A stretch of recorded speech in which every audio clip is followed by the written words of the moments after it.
আল্লাহ পাক রব্বুল আলামিন কইব, বান্দা কেন তুমি ডাকতেছো? দুনিয়াতে যদি একবার ডাক দিতে আমি ডাকি জবাব দিতাম।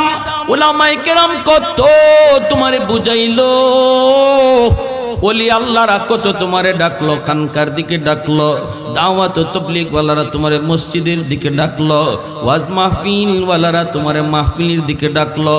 তখন তো তোমার জীবনে তুমি সময় পাও নাই, আমাকে ডাকার তখন তোমার জীবনে সময় হয় নাই, তুমি তখন সময় বের করতে পারো নাই।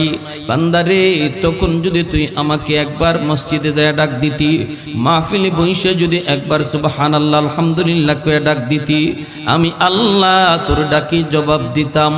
আল্লাহর নবী রহমতের নবী বলেন, 70 বছর পর্যন্ত একজন মূর্তি পূজারী মূর্তির সামনে বসে বসে শুধু মূর্তিকে ডাকলো, ইয়া সনামু ইয়া সনামু ইয়া সনামু কয়ে ডাকলো।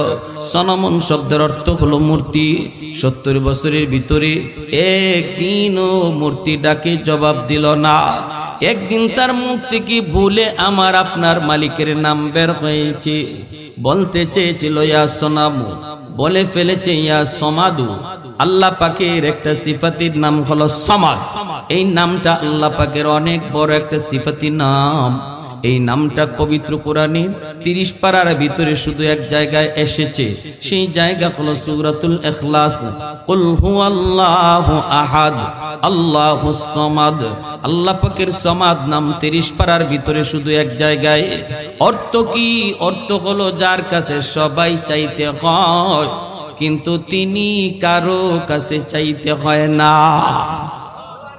বাংলা অভিধানের ভিতরে আজও পর্যন্ত একক কোন অর্থ দিয়া সমাদের অর্থ বুঝাইবার কোন অভিধানের শব্দই বের হয় নাই।